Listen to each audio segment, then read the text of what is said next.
al via da domani 2 agosto con il berretto a sonagli la rassegna teatrale Pirandello al caos, dove sono previsti anche diversi appuntamenti. Ne parliamo con il presidente dell'associazione Il Cerchio.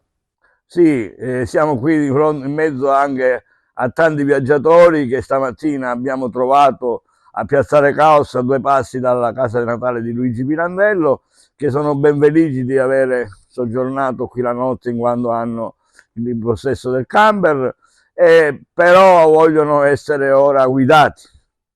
Non esiste una guida ufficiale da parte dell'amministrazione, ma molte volte cerchiamo di sostituirci noi per quello che è possibile fare, perché noi gestivamo la meravigliosa sala dove si poteva accogliere sia il forestiero sia il residente per dare lumi su Pirandello. Oggi siamo qui per parlare davanti a questi viaggiatori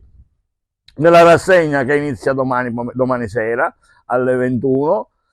e che inizia col Berretto a Sonagli con la regia del maestro Sorbello da Catania e la sua compagnia teatrale, che è molto conosciuta anche su questo palco e che quest'anno per il Parco Letterario, senza contributo di nessun ente pubblico, si esibirà e speriamo fra tanti, già abbiamo venduto tanti biglietti, ce ne sono ancora in vendita, quindi si possono prendere sia la stessa sera, sia se volete anche da stamattina in poi come quelli che già abbiamo venduto.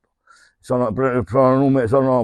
posti numerati, ne abbiamo riservati qualcuno alle autorità, tra queste spicca, diciamolo pure, importantissimo perché abbiamo l'ausilio non dal punto di vista economico, ma dal punto di vista organizzativo del dottor Sciarratta, architetto Sciarratta del parco archeologico, che fornirà l'uso gratuito dei bagni, in quanto questa struttura per il pubblico non ha dei bagni in questo momento, che sono stati tolti immotivatamente da qualcuno. Gli altri appuntamenti, Presidente? Gli appuntamenti sono domani è il 2, poi ci sarà il 9 di agosto e poi ci sarà il 23 agosto con altre commedie, un'altra gestita sull'ultima sempre dal maestro Sorbello e la seconda, quella del 9 agosto, dall'associazione culturale, diciamo, che è segnata qui, molto famosa, Concordia, con i suoi attori, che si esibirà sulla tematica famosa La Giara,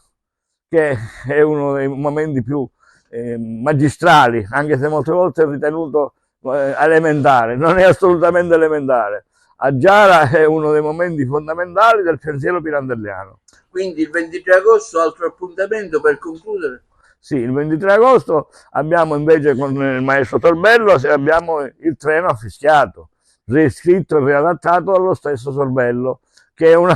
elemento, non dico fondamentale, ma è il pensiero pirandelliano, è la pazzia che si inserisce all'interno di un uomo, di un professionista, che cerca di trovare il momento in cui poter sognare mentre lavora, sognare di poter viaggiare nel mondo, viaggiare nella vita. Per Pirandello il viaggio era la massima della sua vita e di quella che vorremmo avere ciascuno di noi.